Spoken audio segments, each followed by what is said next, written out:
We've all got two wolves in us, a good one and a bad one, and they both want to eat. The best I can tell, we just got to feed that good one a little more than the other one. Happiness is an emotional response to an outcome.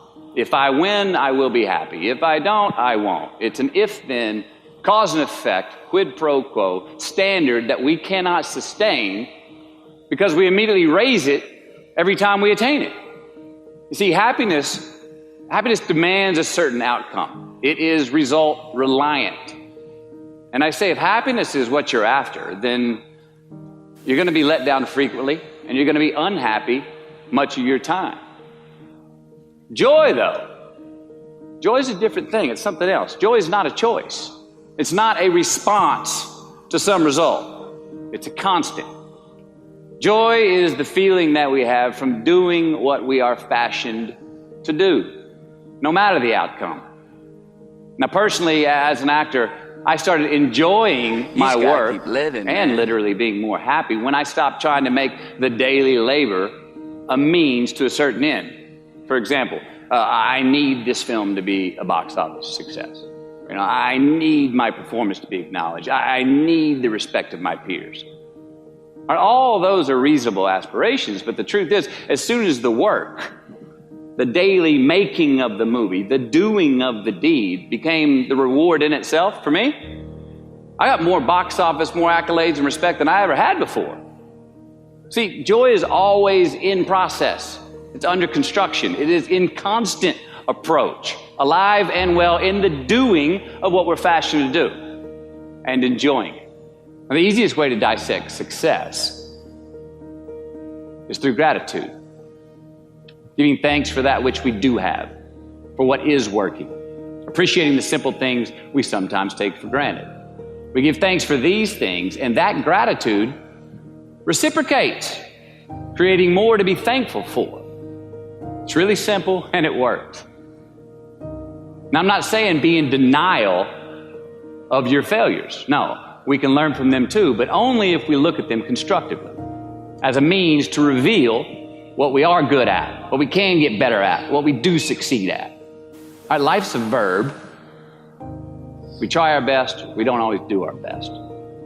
And since we are the architects of our own lives, let's study the habits, the practices, the routines that we have that lead to and feed our success, our joy, our honest pain, our laughter, our earned tears. Let's dissect that and give thanks for those things. And when we do that, guess what happens?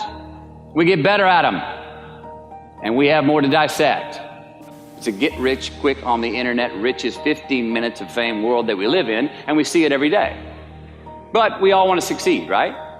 So the question that we got to ask ourselves is what success is to us, what success is to you. Is it more money? That's fine. I got nothing against money.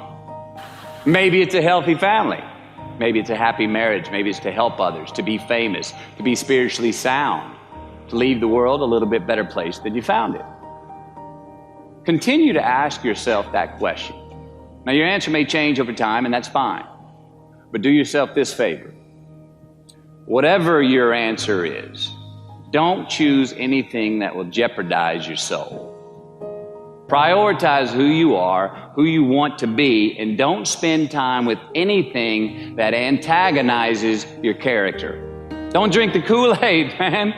It tastes sweet, but you will get cavities tomorrow, all right? Life is not a popularity contest. Be brave, take the hill, but first answer that question, what's my hill? Well, for me, it's a measurement of 5 things. We got fatherhood. We got being a good husband. We got my health, mind, body, and spirit. We got career, and we got friendships. These are what's important to me in my life right now. Because I want to keep all 5 in healthy shape. And I know that if I don't take care of them, if I don't keep up maintenance on them, one of them is going to get weak, man. It's going to dip too deep into the debit section. It's going to go bankrupt. It's going to get sick, die even.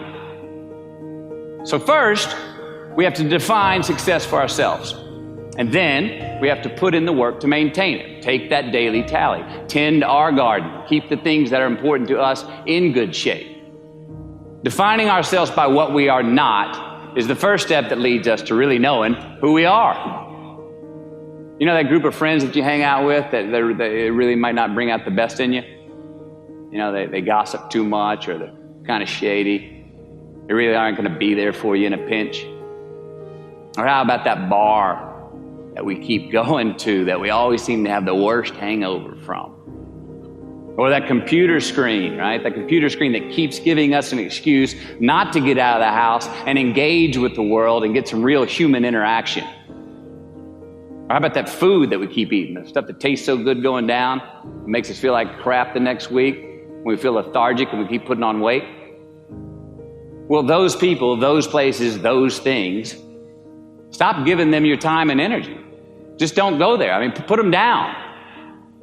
And when you do this, when you do put them down, when you quit going there, and you quit giving them your time, you inadvertently find yourself spending more time and in more places that are healthy for you, that bring you more joy. Why? Because you just eliminated the who's, the where's, the what's, and the when's that were keeping you from your identity. Like, trust me, too many options, I promise you this, too many options will make a tyrant of us all. All right, so get rid of the excess, the wasted time. Decrease your options. If you do this, you will have accidentally, almost innocently, put in front of you what is important to you by process of elimination. Knowing who we are is hard. It's hard. So give yourself a break. Eliminate who you are not first, and you're going to find yourself where you need to be.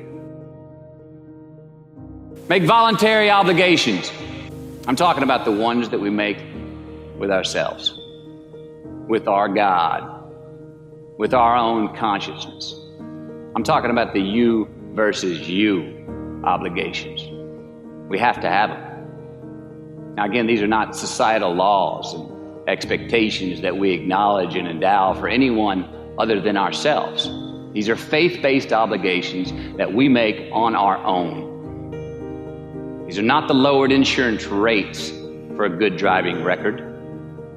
You will not be fined or put in jail if you do not gratify these obligations I speak of. No one else governs these but you. They are your secrets with yourself, your own private counsel, personal protocols.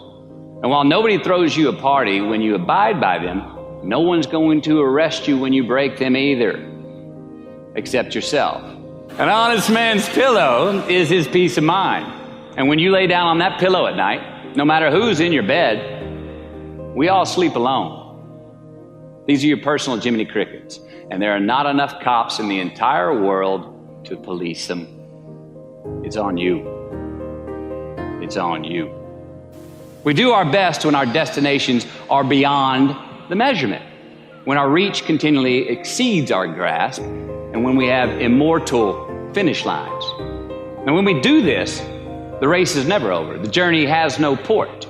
The adventure never ends because we are always on the way. So do this, and let somebody else come up and tap you on the shoulder and say, hey, you scored. Let them run up and tap you on the shoulder and say, man, you won. Let them come tell you, you can go home now. Let them say, I love you too. Let them say, thank you. Take the lid off the man-made roofs that we put above ourselves and always play like an underdog.